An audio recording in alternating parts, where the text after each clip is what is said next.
Testing, testing.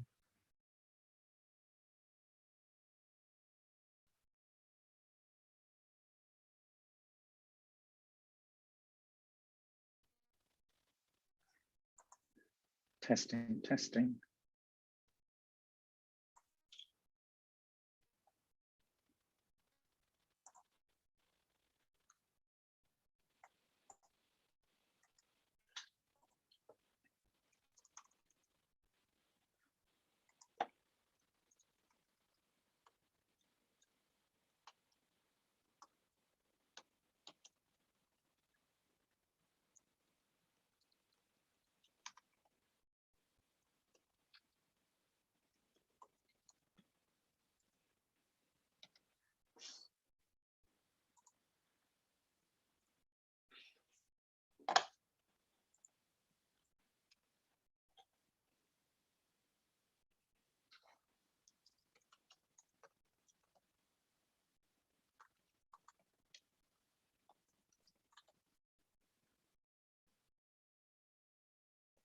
Unknown caller.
Unknown caller.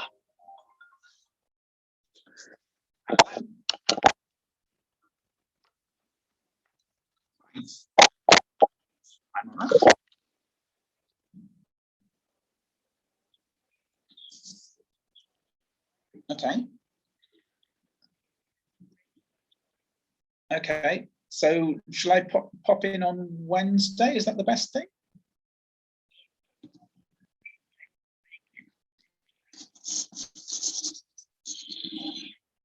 Wonderful. Thanks, Terry.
Yeah, we can talk about part 3. Remind us when Heather gets here.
Okay, done. I have can they use the textbook for the course reading? Yep.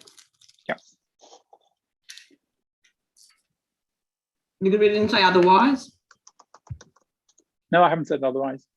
No, because but Yeah, it doesn't say in the instructions, does it? yeah. No.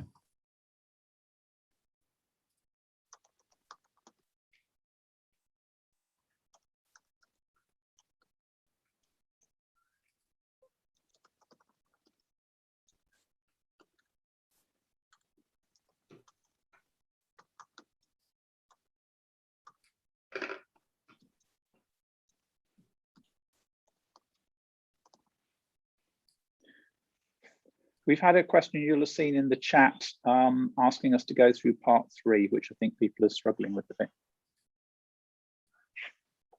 Yeah, I can't see. There's nothing in the chat for me. I can't see anything. That's because you only see chat from when you joined the session, which is really annoying. Really annoying, yeah.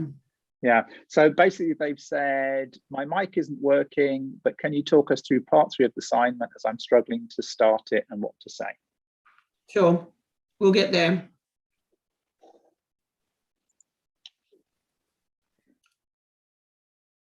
Peter, can you see that I've now shared? Yes. Good, thanks.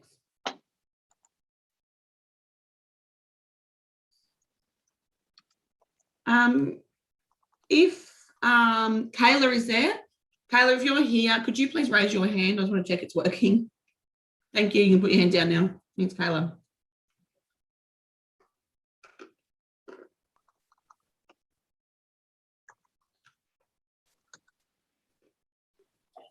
Okay, so it's 9 o'clock. Let's get started, everyone.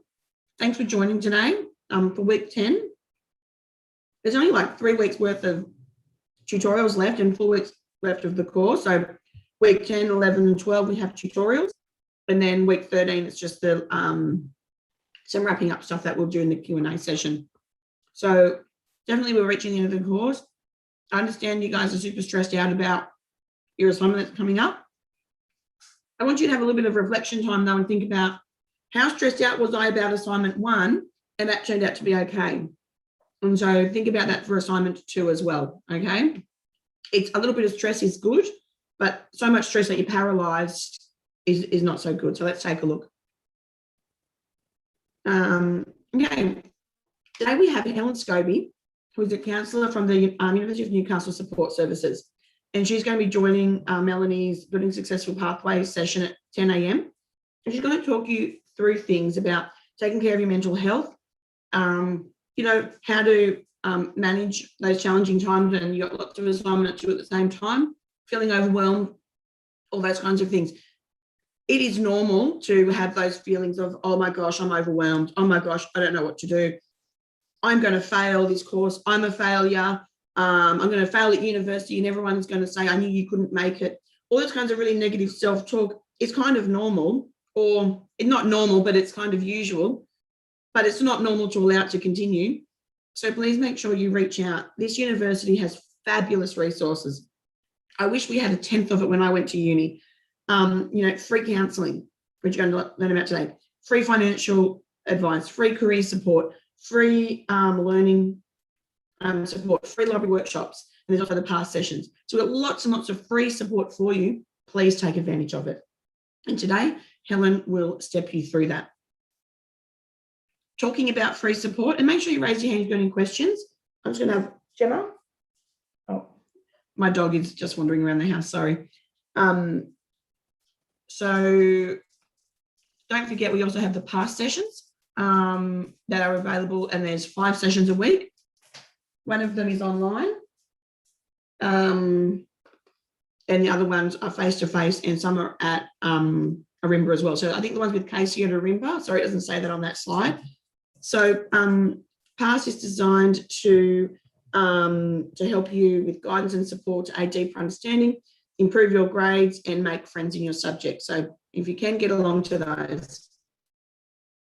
And don't forget our normal first year experiences sessions. I'll bring the kids' evening sessions on tomorrow night, drop-by sessions on Wednesday at 11, and at Thursday at Arimba. So there's lots of opportunities for that kind of informal, grab a coffee with each other, talk about anything that you want to talk about, and get to know people. So this week we focus on what is pedagogy. And so does anyone have any questions about the content?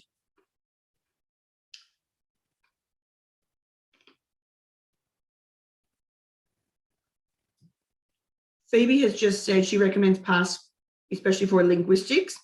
Yes, for those content-heavy courses, like linguistics, I know that lots of my primary school students get a lot of help out of those PASS sessions. They're really useful. Linguistics is tough and important, but still tough.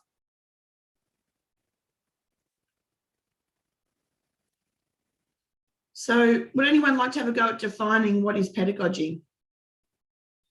Peter, could I just leave you for a second to lead this discussion for a couple of minutes? Thanks, Heather. Sorry, thank you. Go for it, folks. What is pedagogy? The way we teach, someone has written. Okay. Anyone like to add, agree with, disagree with, extend, complement? Looking for hands up. The method we use to teach. Describe methods of teaching, the formal language of the profession. Okay, so we're building up. So it certainly includes stuff about the way we teach and methods, but unpack methods. What does methods mean? It also includes the formal language of the profession.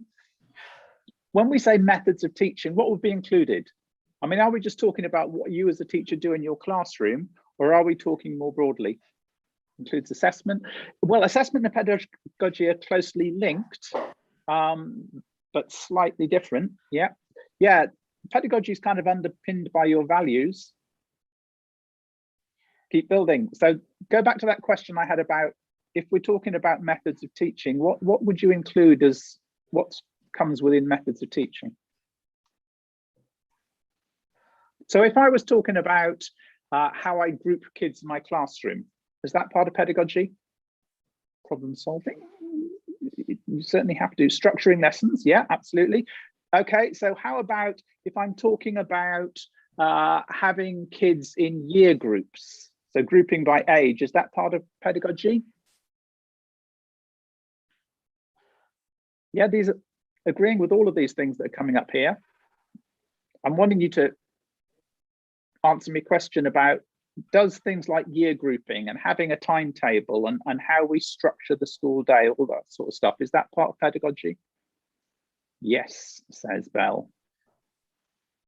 Yeah, okay, so it is. So pedagogy is kind of all of those things encompassing all aspects of what we as teachers see as being valued ways of working. It includes the ways in which we support each other and the kind of theoretical and practical expertise and knowledge we've got.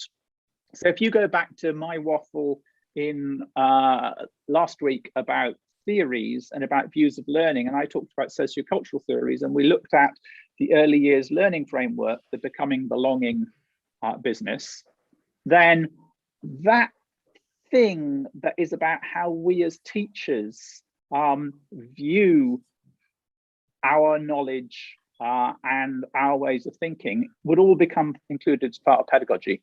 Heather is back, so I shall quickly hand over. I think we finished that conversation, but you might want to chip in, Heather. Do I? Oh. I think you just set me up there.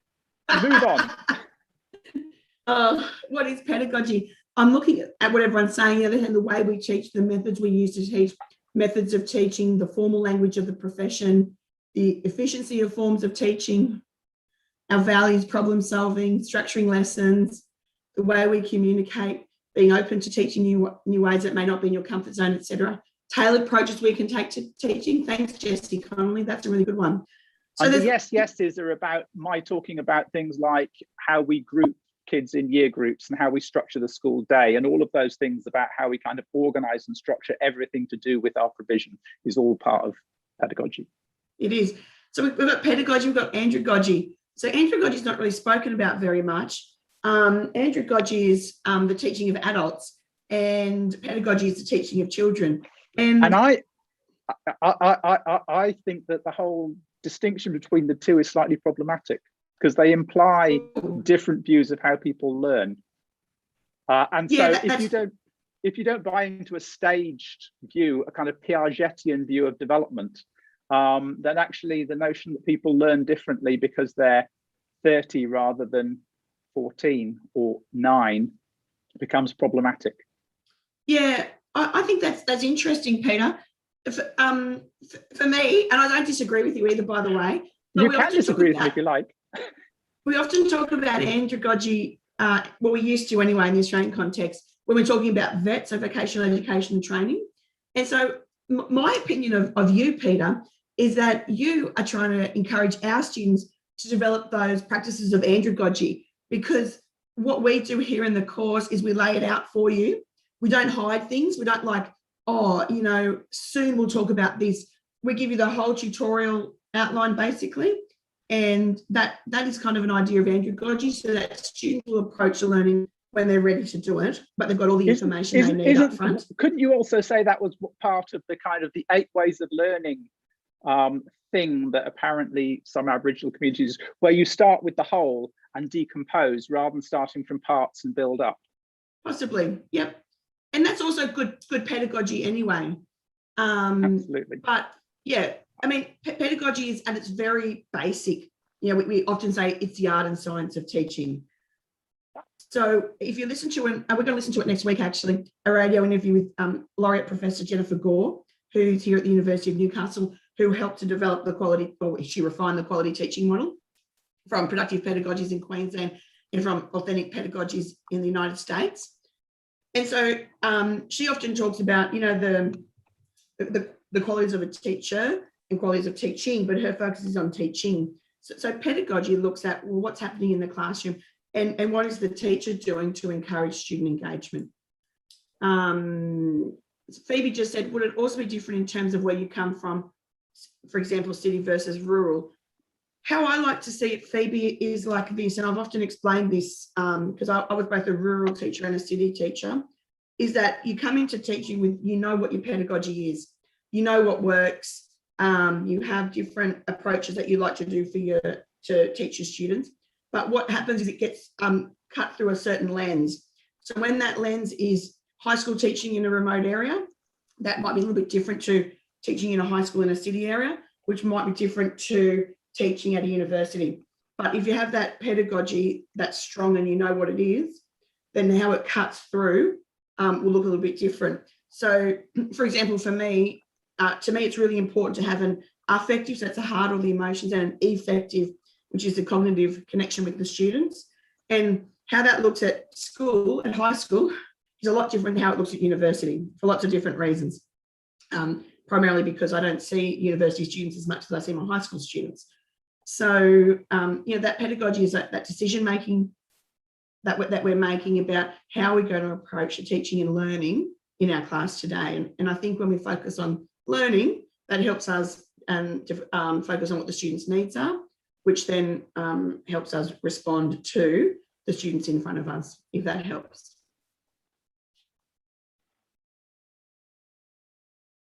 Good, okay. Do we want to continue, or does anyone want to say anything about this week's content? Okay. Don't forget your LinkedIn profiles. I'm still getting lots of invitations to connect with students, so thank you. I like to see when you guys repost something. That's good. Keep going with that. I know a couple of you are on Twitter now, and so that's good as well. And don't forget those Facebook groups that you can join. There's Teaching Friends at UON. There's first year experiences. There's a lot. If you type in, you know, Science Teachers New South Wales, you'll find some support groups, and they can be good. You know, treat all those kind of groups with a pinch of salt, because they are only people's opinions about how you should teach. And oftentimes, you know, you might get some conflicting views, but it's a good way to start being involved in the professional community. And also through your every subject has got like a professional teacher association, and primary schools have got primary school teacher associations too. I just thought I would have a little reminder, because we're coming up to week 10. So this is just revisiting a bit of content we had in week 4 about professional communication, and in particular email etiquette. I think lately it's getting a little bit relaxed, and I just want to remind you about what is professional communication. So for your Australian Professional Standards of Teaching, Standard 7 is engaging professionally with colleagues, parents, carer, and the community, okay? And so you could see me and your other lecturers as being your colleagues, and how you might want to interact with colleagues at a professional level, not at a Friday afternoon at the bar level, okay? There's a lot of difference between how we speak to people on the Friday afternoon to how we might speak to them in the email, particularly when we want people to do something for us.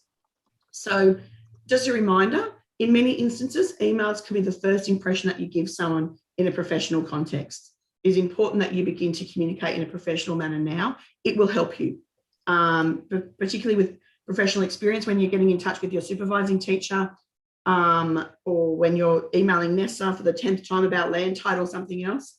So some things that are annoying to me and to many of my colleagues, when I open an email and it says, hey, or hey, Heather, immediately I get a shiver down my spine, and I think, oh, are the cows needing something to eat, are they? So beginning with hey is pretty rude, it's professionally rude, actually.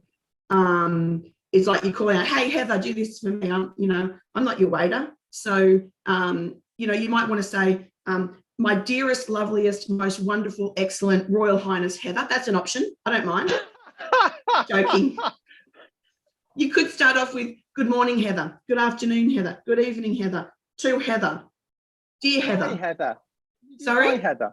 Can you say hi, Heather? I always say hi. I know you do, Peter. I know all about it. Or just Heather.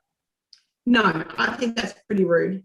Oh, I do that to you all the time. Yes, I know you do, but that's okay, because we have a friendly collegial relationship, Peter. So I don't mind, and I do that with you as well. That we've already established a relationship. So it's that point about who you're communicating with and the nature of the relationship and the professional angle that you're trying to. That's right. Okay, so I'm with you. Thank you. So if you want me to do something for you, you might want to start off with good evening, Heather. Or hi, hello, Heather. Dear, hello, wonderful, Heather, magnificent, whatever that stuff you said. Okay. I don't mind that. That's pretty good. I'll tell you what else I don't like. Don't call me Miss Sharp. That drives me insane. Or Mrs. Sharp, because that's my mum. So, just feel free to call me Heather. Well, sir, I've had people call me sir. I hate being called sir. Oh, yeah. Well, they just call me Miss. So anyway, not having a greeting and or a sign off is also annoying, because then I've got to go and have a look at, well, who sent this email to me? Have a look in the email address. Sometimes it's your student number, not your name. I've got to go and look it up. So always have a sign off. Kind regards, best wishes, kindly, yours sincerely, something like that, that says, yep, this is the end of the conversation and I'm finishing it off. That top and tailing of the email. And not being clear about what you're after. So here's a hint. And it took me a long time to figure this out myself. So write short sentences. Take a new line for every sentence or two and reread before you send it. You will save everyone time, including yourself. Because sometimes I get emails and I'm thinking, I don't have a clue what you're talking about, or I think I might, but I could be wrong. So just short, sharp sentences and reread it before you send it. Just think, is Heather going to understand this email when she has no idea what I'm talking about in the first place? So what if Heather or someone else hasn't replied within, yes, Peter. Sorry to interrupt the flow. I just had a question, a great question, which I wanted to ask while it's in my brain. In the criteria, it says to get an HD, you need to use 4 or 5 other publications, i.e. not readings from the course. No, that refers to the sources within the whole 6 sources, because you've got to refer. So the 6 sources would do it. So if they use the 6 sources, they get a higher distinction. Yes. Okay, cool. Thanks, Thank Peter. you. Glad I asked. We will get to the assignments in a second. Sorry, I forgot. Oh, Brendan wants to ask a question. Brendan, no, he's put his hand down. Okay. So what if Heather doesn't reply within 3 days? I assure you it's unusual, but it does happen. Email me a polite follow-up and say, good morning, Heather. I sent you this email on Monday. It's now Thursday. Here it is below, just following up for a reply. I really appreciate it. Yes. And if you used IntroToEd as the email address, then you've got both me and Heather dealing with it. So it's highly unlikely it'll go 3 days. And I'll poke Heather if it's something that's specifically for her. Yes, that's right. So in fact, I don't think any IntroToEd email has been left for more than like 12 hours. So, but if you do write an email to anybody, any professional colleague, me, another tutor, another lecturer, and they haven't replied within 3 days, a reminder email is usually appreciated. I get up to 100 emails a day, and some do fall through the cracks. So you're more than welcome. In fact, I appreciate students that send me a reminder 3 days later, not a month later, or not a month later, they go to my boss and job on me because I didn't reply to an email, okay? Remind me that I didn't reply, and I appreciate it. Kayla, how you going? Hey, good, thanks. How are you? Good. I just wanted to let you know, like maybe a month ago, I sent an email and like it kept coming up as your name is Molly Blair. No. So yeah, Yes. that's why I send it to you. Thank you, Kayla. This drives me insane. Yes, when you type in my email address, it sometimes comes up as Molly Blair. I have asked IT approximately 10 times to look into this, and they can't. I don't know what the problem is. So if you type in my email and it comes up as Molly Blair, that's me.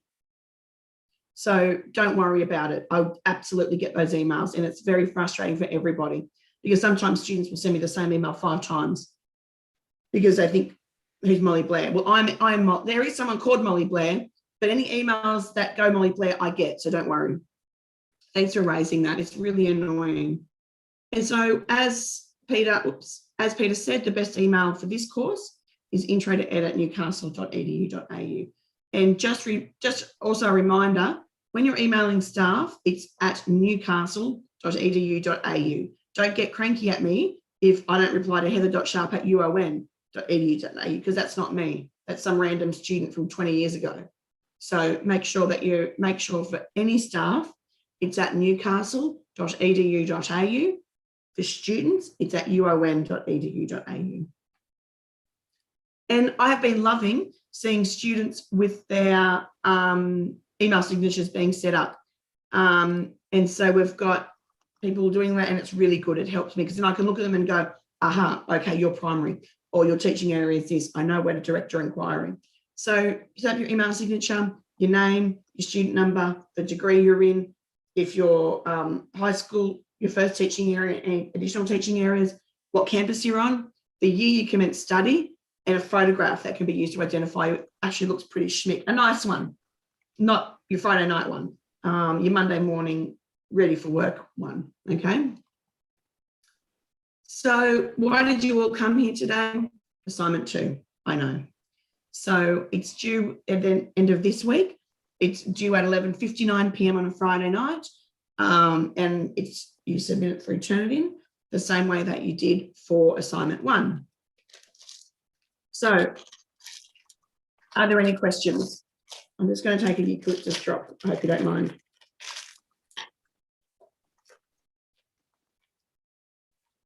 Should I talk about part 3 first, Peter?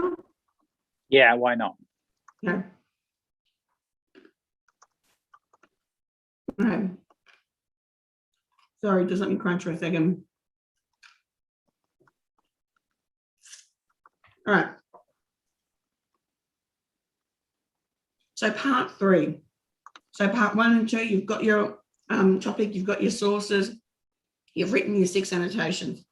Part 3, critical reflection on the issue. So you've thought about all of it from all your annotations, and you're ready to write your 450 words. I suggest it could be in 2 to 3 paragraphs. Yes, Jeanette, can I help you? Can you unmute yourself, please? Yep. Hi, Heather. How are you going? Thanks. How are you? Yeah, good, thanks. I just want to ask a question around the news articles. I've found some, but I can't find any that I think are really great. And there's a lot of the paywalls and that sort of thing that I'm struggling to get around, like when you have to pay to get to the news as well. Are you using the library database to get your news articles? No, I wasn't actually. Okay. That's so okay, I'll do that then. Okay. What's your topic, Jeanette? It's the inclusive topic in secondary. Mm-hmm. Okay, yeah, I'll have a look through there then and see what I can. Yeah, have a look through there. There's or you can go to Trove. Oh no, Trove is old stuff. Sorry. Yeah, there's a Australia and New Zealand newspaper database through the library catalogue. Okay, great. But if you use your computer on campus and using the university Wi-Fi, it should go through those paywalls for you. Okay, I don't ever go on the campus though, except to go to the library. So I don't really ever use that Wi-Fi. Okay, fine. Then go through the library website itself. Okay, great. I will. Thanks, Jeanette. Thanks.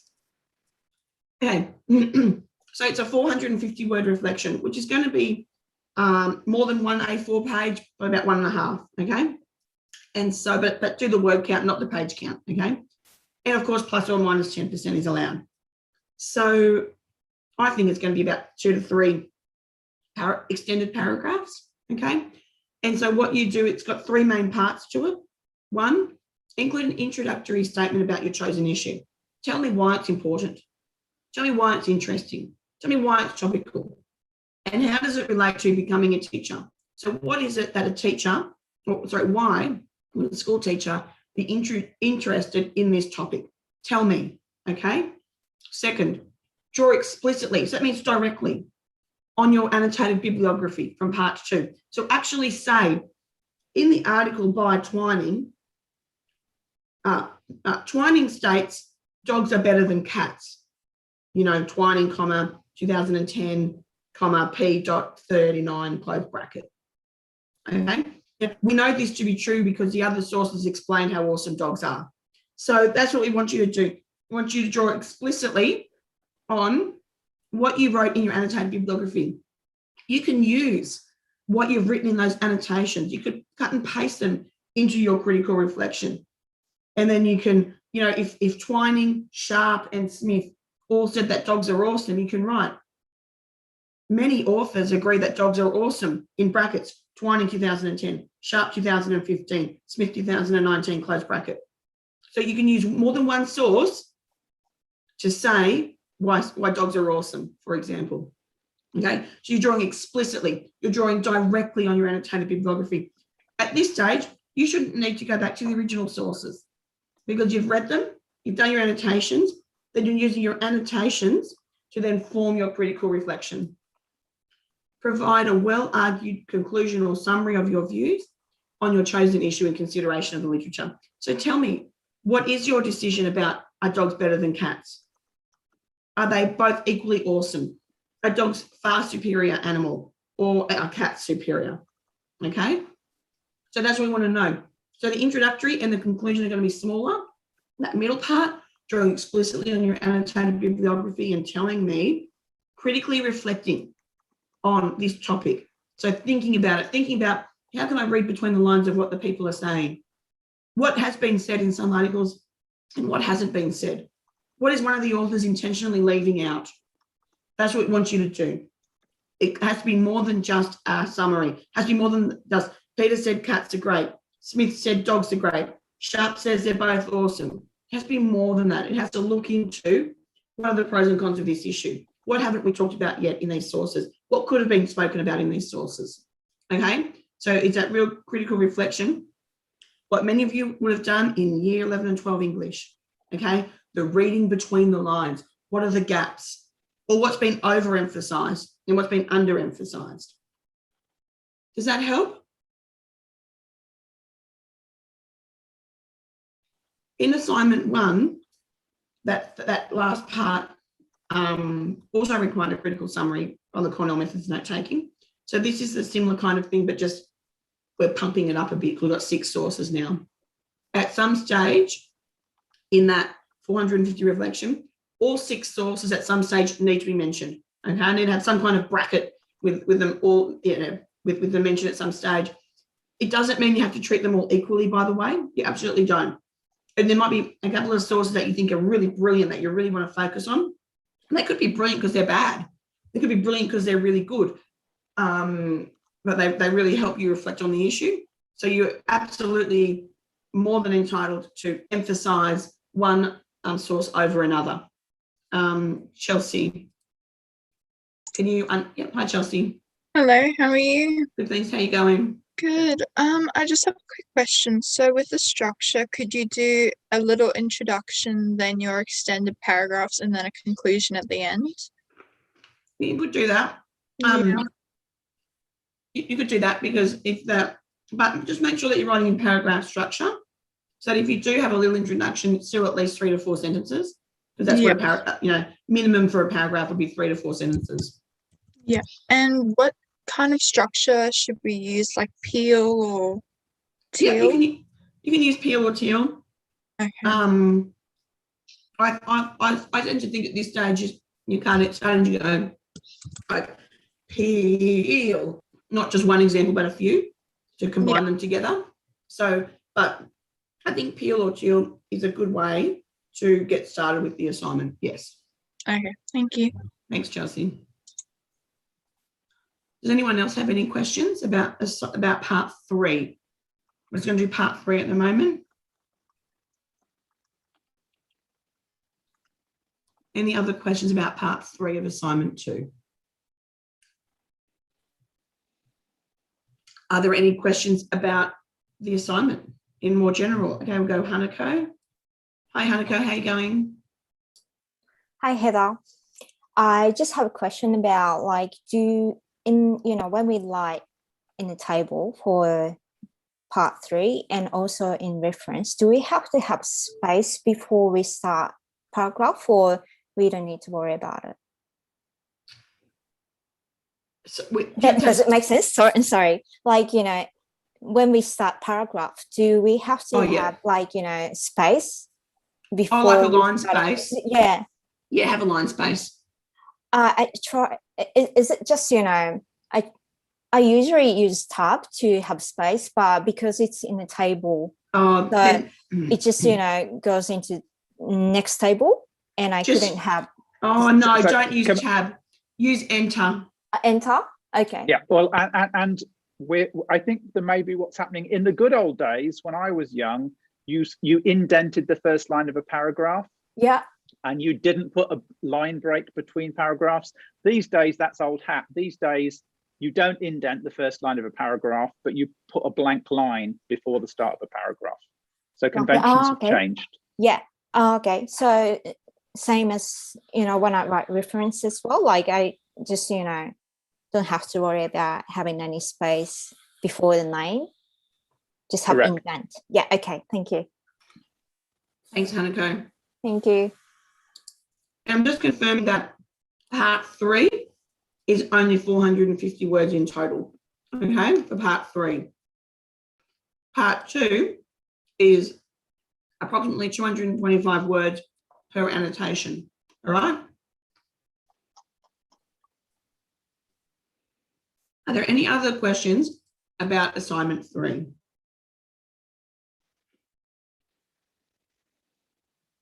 Okay, let's go Kayla, and then we'll go to Brendan. Hi, Kayla. Hey, in the reflection, I've sort of kind of taken a stance and gone towards one point and said this is why mobile phones should be allowed. I haven't said it like that, but should I just be really analyzing it instead of saying? No, you should have a stance. Okay. I want everyone to have a stance by the end of it. Yes. Thank you. Okay, and you can declare your stance up front, or you can declare it at the end. Okay, so it's up to you. That's a style way. You can either say up front, this critical reflection will discuss the reasons based on the 6 sources why mobile phones overall are a great idea in the classroom. Good, you're telling me straight up what your stance is, or you can let it unfold and tell me at the end. I don't mind. Either has its strengths and weaknesses. It's up to you. Brendan. Good morning. Good morning, how are you going? Pretty good. I was just wondering if for part 4 in the self-assessment, in the last assignment, I highlighted all my boxes, but then I got a comment on my assignment saying that I needed to provide a mark, out of 10 or whatever it was in the other column.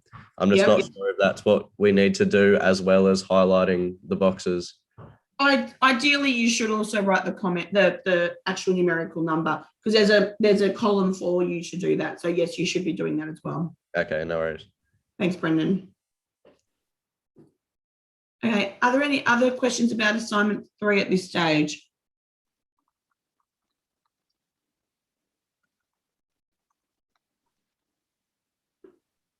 Would you like me to go through the criteria with you?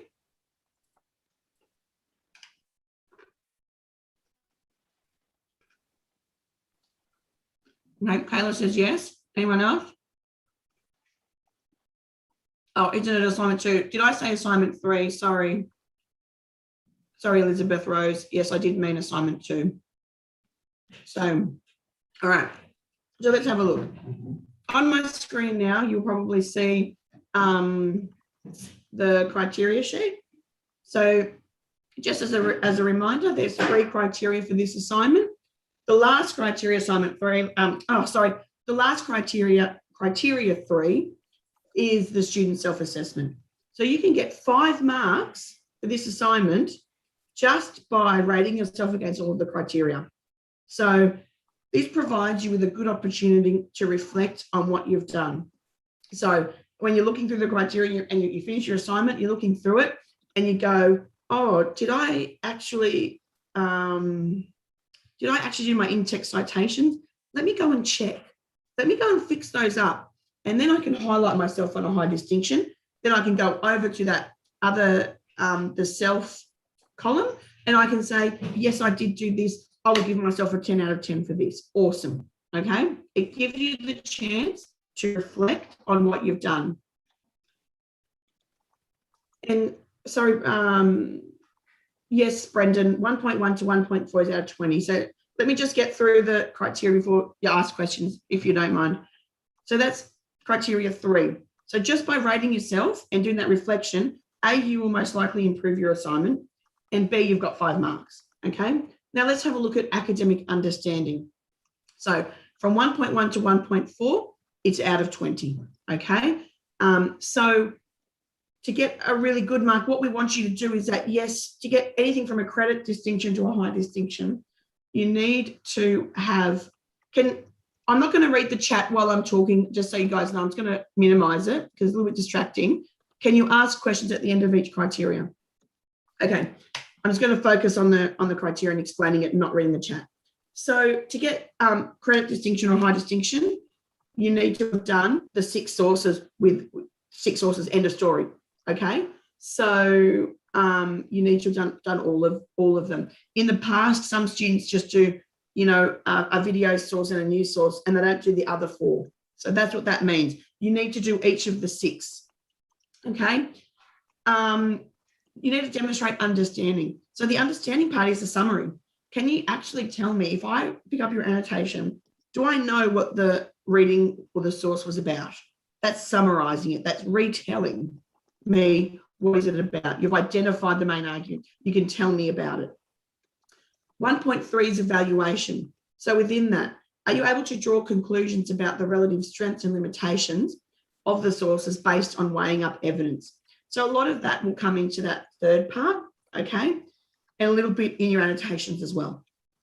So I want to know that you understand that when Peter says cats are better than dogs, he has been able to support that with some arguments. And that when Heather says dogs are better than cats, she's also done that. And you're able to go, well, what weight do I give these? You know, Peter's only ever owned cats. So what would he know? Heather's owned cats and dogs. So maybe she knows a little bit more. So that's what we want you to do. Weigh up the evidence. What's the expertise of this person? How do they get a say in this? You know, if I can be a little bit rude, if you're using Mark Latham as a source, which is a good source to use, by the way, you know, if you then say, oh, no one knows more about education than Mark Latham, so we should listen to him, you probably won't get a very good mark because we know he's a buffoon, doesn't know very much about education. He's just got an ideological wheelbarrow to push, okay? So what we want to know is that you're able to look at the sources, look at the authors and weigh up the evidence. For 1.4, this is really the part 3, okay? You're using theory and or conceptual frameworks to bring coherence to the cited publications. Now, I know this has got people a little bit confused because I've got Peter and I have had lots of communications about this.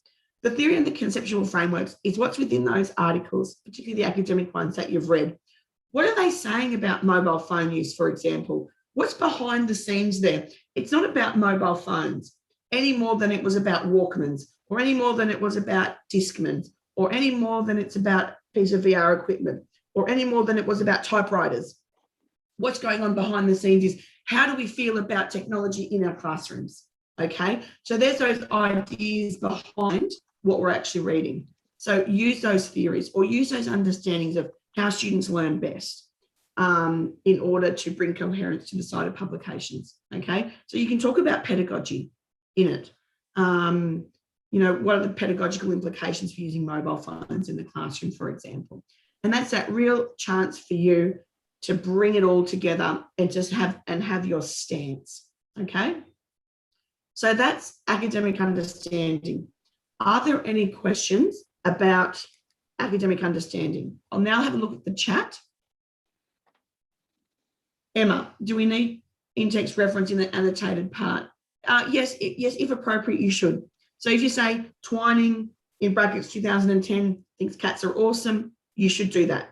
Okay, that's good practice. And if you're using a direct quote from Twining, you know, Twining says Heather's wrong, nothing's better than cats, page 85.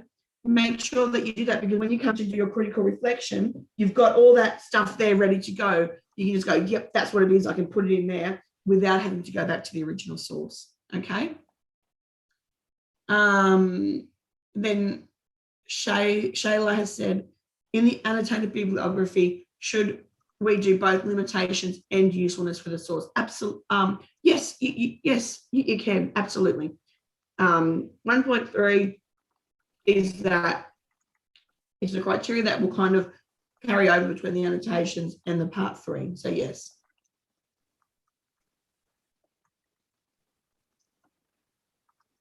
I have the in-text reference at the end of the annotation. I'm not 100% sure, Kayla. You should in-text reference whenever you repeat an idea. Now, I'm just going to take questions now. I'm not looking at chat anymore. So please raise your hand if you want to ask a question about academic understanding criteria before I move on to academic writing.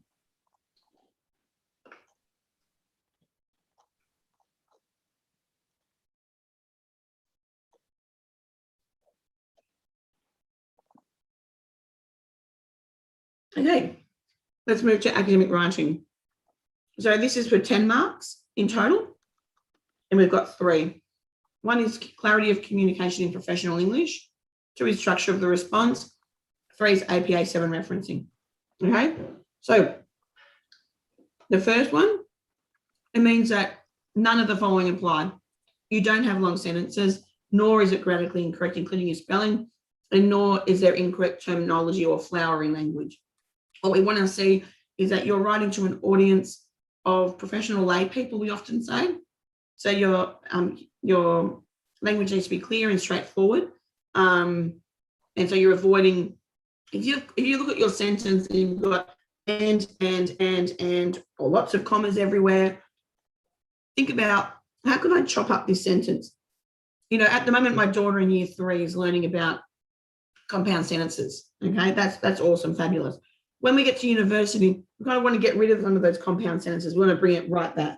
So simple sentences are better than complex compound sentences all the time, okay? It doesn't mean there's not a place for them. I'm not saying every sentence has to be year 2, level 5 words. But what I'm saying is we don't want to overly complicate our sentence structure because we're trying to communicate a message, okay? You know, you really should look at your grammar. If you know that's something that is a weakness of yours, then find ways to support yourself to learn how to use grammar correctly. Okay, go to learning support sessions, seek out grammar guides, those kinds of things. Okay, and with spelling, there really isn't an excuse to have poor spelling when we've got Word. What do you call it? Spell check. Okay, so make sure you're using the tools of Microsoft, and Microsoft's not always correct, by the way, with either their grammar or their spelling. They have particular ideas that I don't always agree with. So you have to take it with a pinch of salt, but that's part of your proofreading and editing of your own work, okay? and using the flowery language. We don't want overly complicated expressions. We don't want archaic use of words. Archaic use means old-fashioned words, okay? You know, we want to stick with modern English professional language, okay? Number 2.3, number 2.2, it's in structure of the response. It means that you've written it properly. Your part 3 is in paragraph form. We're not writing in dot points. We're not submitting a mind map. We're not doing interpretive dance. It's a written assignment and you've written it as in a narrative form, okay? In paragraph form. That's what that means, the structure of the response, okay? You've included the in-text citations when you need to, is what we're moving into now with 2.3 and APA 7th referencing. Get an APA 7th guide. You're at the library, you find them online. I always use one at Curtin University. I think it's Curtin University has great guides. I always use them all the time. And so check them. Check, you know, if I'm writing a quote and it comes from page 85, then write P.85. Look up, how do I do a direct quote? Oh, that's what the APA 7th guide says. That's what I'm going to do. So follow it. I know students think referencing is a stupid waste of time, but it's not. It communicates to others that you've thought about your topic, that you've consulted other sources, and that you're not plagiarizing other people's ideas. That you're saying, okay, yes, I got this idea from Twining 2010. Twining is the person who first said, cats are awesome, dogs aren't. Okay, so I'm not plagiarizing Twining's idea. I am quoting it directly because that's what he said. Okay, so that's why referencing is so important. It's a good way to communicate to your audience where you got your ideas from. I have read students' work before, and I've read it and I'm thinking, oh gosh, this sounds really familiar. I went to my PhD. Oh my gosh, they've cut and pasted from my PhD. So avoid doing that. Okay, that's called stealing other people's work. Okay, and so even just putting in quote marks means that you know that you didn't get it from yourself, you got it from somebody else. So don't cut and paste. That's not a good habit, and it's a poor habit to go online, cut and paste, put in your assignment, and then think, I'll go back later and change it, because inevitably you won't, or inevitably you'll get confused. So don't cut and paste in the first place. Okay, is my very strong suggestion. And in the chat, Peter's just put up his. He likes the library guides from Newcastle. Good, excellent. I might use that as well then, Peter. And so that's the 3 criteria. Are there any questions about the criteria?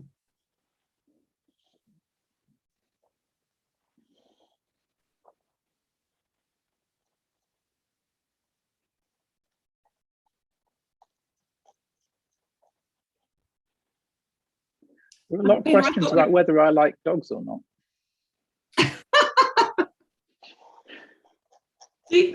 Personally, I think rabbits rock. Ew.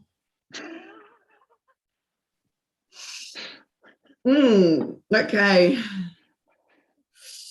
All right. Peter and I won't be working together next year. Your dogs like rabbits. Okay, Kayla. Hi, Kayla. How can I help you? Hey, I was just wondering where we can find the recording for this, because I feel like I've just kind of missed a little bit, and I just don't want to, you know, like ask the same questions again. Kayla, please ask me the same question again. Oh, like I was just kind of a little bit like, I just kind of wanted to watch it to just kind of go over the whole thing again. So sure. Yeah. So what happens, Kyla, is on Monday evening, I download the recording and then try and upload it into the Q&A section of the website. So this recording will go into the week 10 Q&A section. But I've got 5 hours of teaching on a Monday, so I usually don't get it till Monday night, and it sometimes takes quite a long time to download it. So sometimes I don't actually get it uploaded again and processed until Tuesday morning. But it will go into that week 10 Q&A section. Okay, thank you.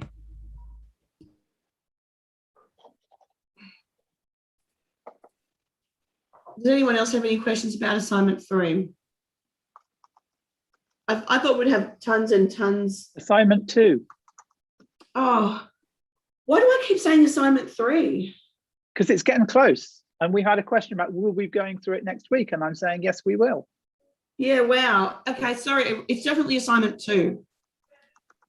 3 happens to be my favorite number. So maybe that's why. Which is kind of half Um, my favorite number, which is 8.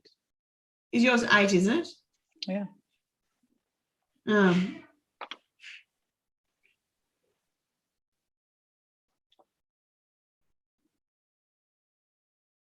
So Peter, could you explain to the group how we want the video component referenced? Yeah, I have actually put a thing about this in Easy Retro. Okay, so good. there are 2 different sorts of videos. There are videos which are on YouTube, and you reference them as YouTube videos. Okay, and I have put a thing in Easy Retro with a link to the information about how you reference a YouTube video. The other videos are from Panopto. Okay, you reference them as course materials. And the challenge with that then becomes knowing who the author is.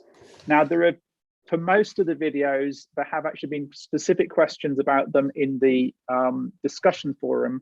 And I've either posted up a screenshot showing who the author is, or I've answered the question telling you how to find out who the author is.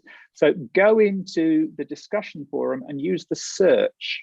And I think this is really helpful, actually, generally. If you're trying to find if someone's asked the question before, use the search in the discussion forum.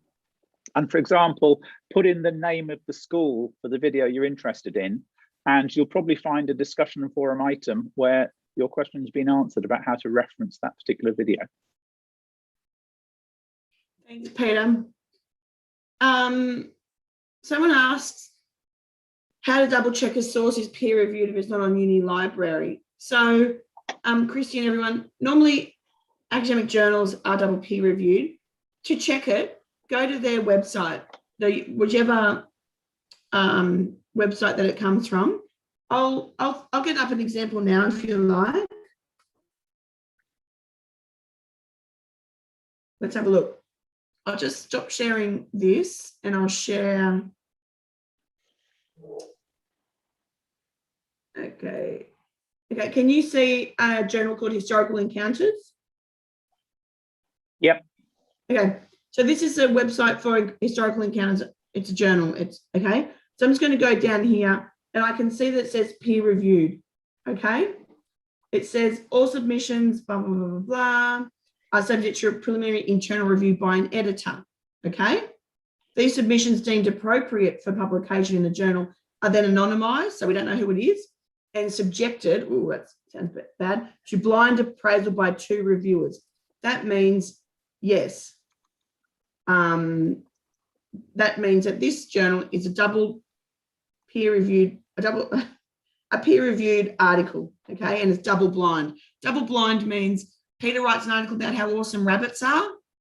He sends it to Historical Encounters, and then the editorial team take his name off and take any other identifying features.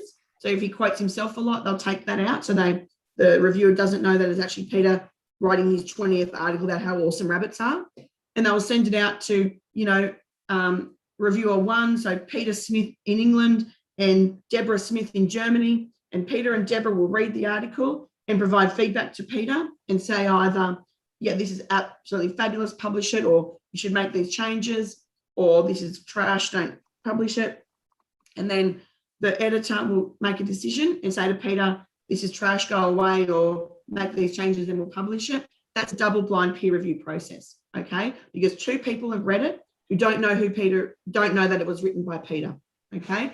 And you can see here that the journal clearly states that this is a peer-reviewed journal. So that's how you can check on their website.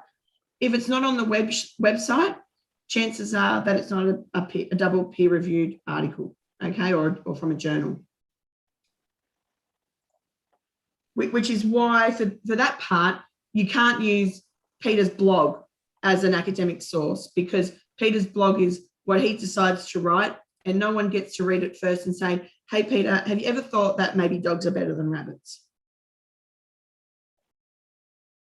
And obviously I have thought about that. Have you? Obviously, before I published my thing saying that rabbits were better than dogs, clearly I have to You consider. would, Peter, because I would. you're a good academic. That's why you're the professor and I'm not. Okay. Maybe it's because I'm right about the rabbits. Yuck. Who here likes rabbits over dogs?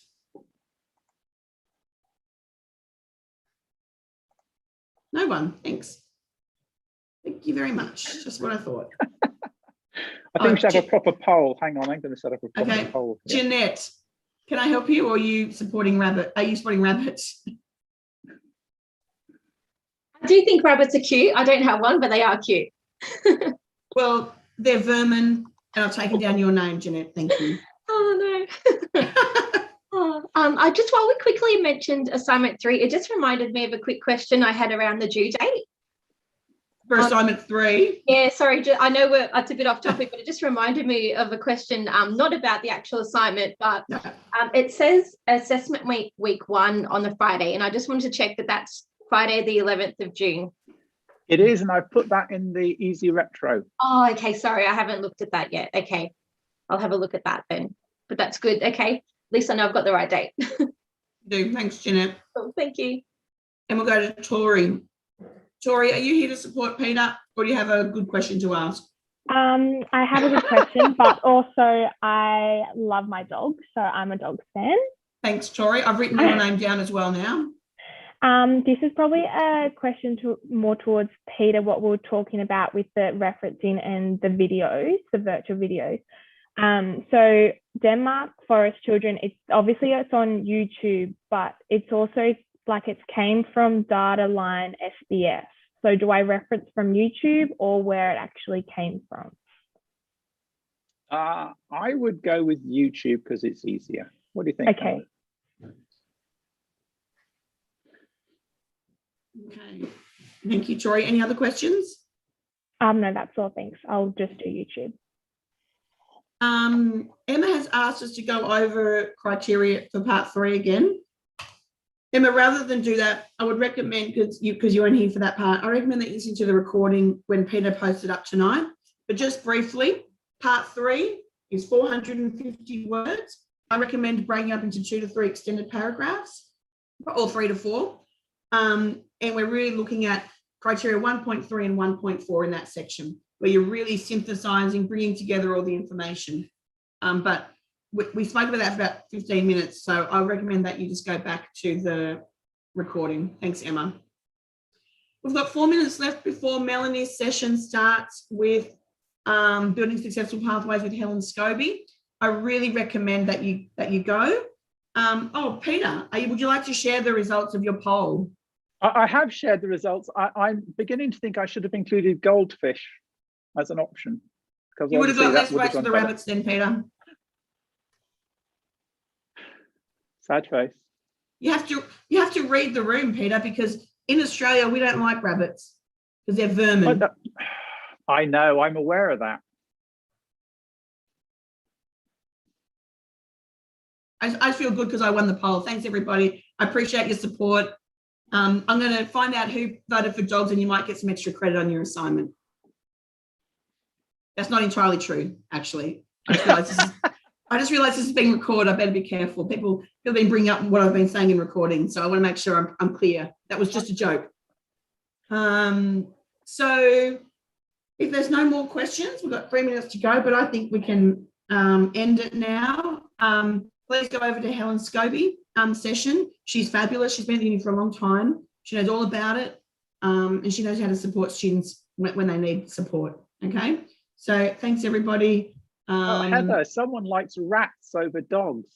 Ew, rats. Actually, rats make really nice pets. Not such good stews. So, and thank you, everyone, for saying thank you. You're welcome. It's lovely to have you all here. I just noticed there was another question just now from Chelsea, I think, about the theory bit again. I would just recommend that maybe you can go back and listen to the recording for that, because that took about 5 minutes to explain. So go back. Just a reminder, the past sessions, there's a post in Easy Retro telling you what time they are and a link to where you can find out more information. So do check that out again.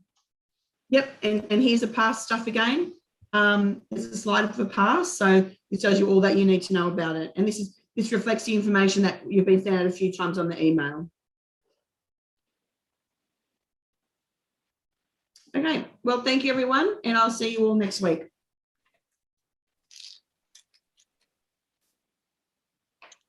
Did you want to talk to me, Peter? There's a question here that I would like to know your view on. If you went to one of the schools visited in the virtual school tour videos, could we compare what they say in the video with our own experience there? Yeah. What do you think? I think yes. Yeah, good. Professional. I think so too.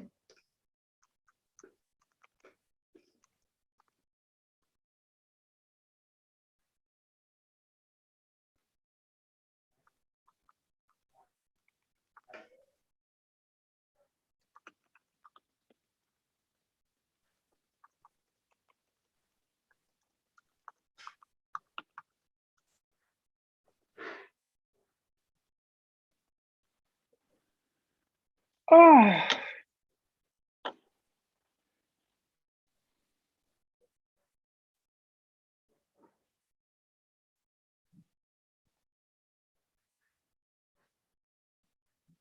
Bridget's got her hand up, Heather. Okay, Bridget. Hi, Bridget. Hi. I just wanted to quickly check, do we have another one of these webinars in I think it's week 13? Yep, we have them every week. So, but there'll be no tutorials in week 13, will there be? That's correct. All right, awesome. Thank you. Thanks, Bridget. Siobhan, how can I help you? Hi, really sorry to interrupt you at the end. Yeah. But I was wondering for the like referencing the virtual school visits, when I click to the side where Peter said on the forum, it just says M. Innes. It doesn't provide me all the other information. Am I right to put her as the author?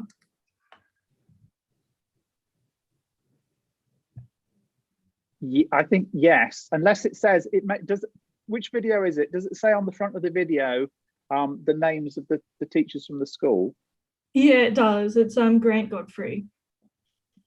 What do you think, Heather? Mel is the person who uploaded it to Panopto, but I don't know if she actually made the video. Do you mean as the author, Siobhan? Yeah, I originally referenced Grant, but now having a look at what Peter said on the forum, I wasn't sure whether I should reference the uploader instead. I don't think it will matter, Siobhan, in the end.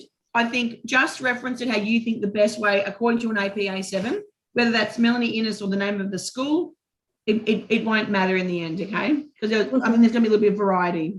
Thank you so much. That's all right. Thanks.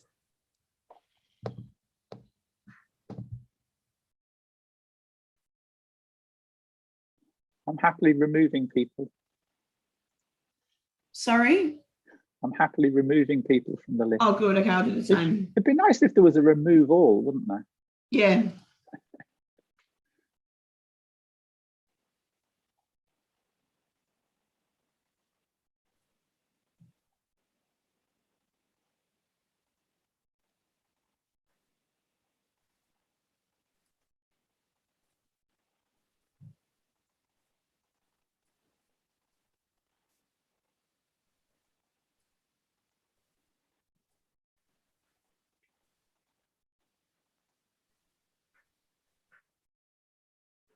Thank you for saying you'd cover for me. I'm hoping it won't be necessary. Yep. But her backside is really quite bad at the moment, and I just don't want her sitting in shit because it'll just make it much, much worse. Yeah. So I'm hoping there won't be an issue, but if there is, I'll just give you a call if that's all right. And Yeah, definitely. I'll explain to the students what happened, and I'll leave everything in there that you need. It's Fine. GLO2, which is if you go out of our building, turn right and go over to the building where Lil Hayes is, go to the right hand end of that building and in the doors there. Yeah. Straight ahead and down the stairs, one set of stairs. and it's the first room on your right. Is that the one that Yeah. begins at 11? Yeah. Well, there's one at 11 and there's one at 1. Oh, and they're both in the same They're room. both in the same room. Okay, Yeah. Okay. that's not a But problem at I'm- all. If Thank you. um, To be honest, okay. most of the session this time is actually them teaching each other. So Okay. they should be able to get on with it, I suspect, most of the time.